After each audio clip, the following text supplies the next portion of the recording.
Hey, Christ Central, I'm excited to sit down here with Dr. Brent Strawn, whose better half, Holly, is on our staff team. I'm so sorry to say That's the she's truth. better half. By more than half. I've gotten to know Brent and the whole Strong family over the past year, and they're all wonderful.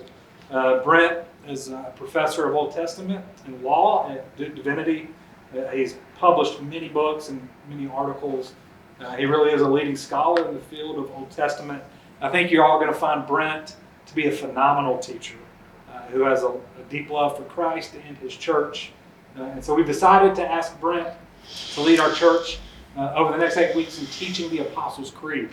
All of our city groups, all of our huddles will either listen to the audio or watch the video over the next 8 weeks and then discuss them together.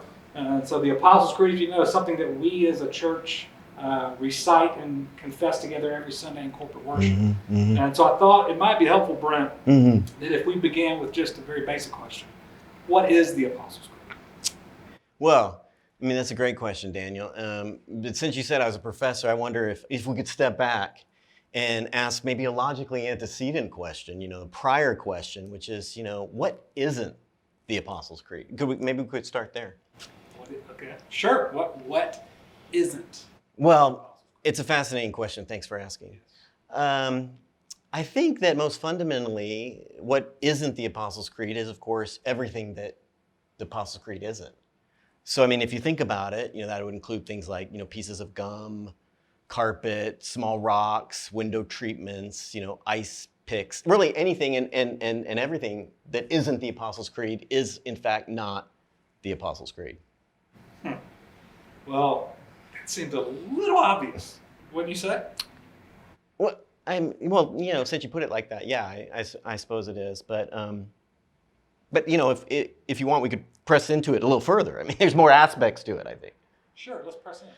Well, okay, let's go a little further into what isn't the Apostles' Creed. As I was thinking about this question, it's an important one. I thought, well, the Apostles' Creed isn't Assassin's Creed. Assassin's Creed is a popular series of video games that spawned a truly terrible movie by the same name, starring Michael Fassbender. Now, I know what you're thinking. It's what I thought. Super handsome actor, but truly terrible movie, Daniel. I mean, he's right up there with Prometheus, which interestingly enough, he also starred in. So, spoiler alert, I know, but I just want to tell everybody, just don't stream it. Don't put it on your list. You'll never get those hours back. So, it's not that. The Apostles' Creed is not Assassin's Creed. Well, anything else?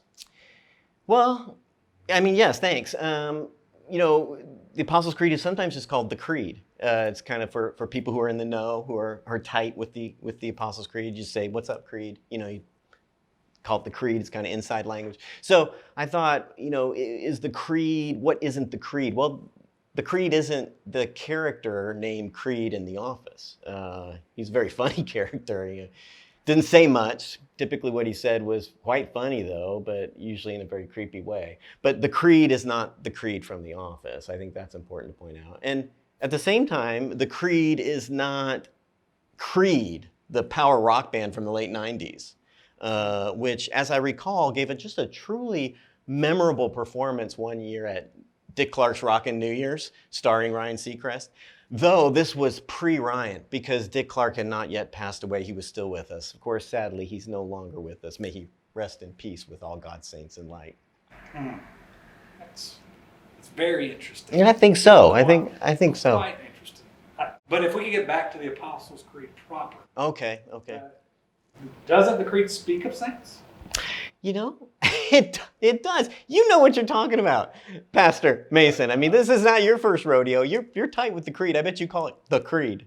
The Creed. So yes, the communion of saints is one of the interesting, if not confusing parts of the Creed that we recite every week. I mean, other ones that would be up there for me would be things like that Jesus was conceived by the Holy Spirit, that he was born of the Virgin Mary, that he descended to the dead, or things that we say like we believe in the resurrection of the body and the life everlasting.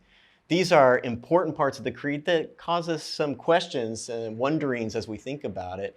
But I promise that we will talk about all those things and other things in the 8 weeks that we're devoting to the Apostles' Creed that will be part of the exciting stuff we cover in the Creed, which I want to just remind everybody again is not the same as carpet, rocks, pieces of gum, rock bands, video games, or characters on TV shows, but is far more important than any and all of those combined.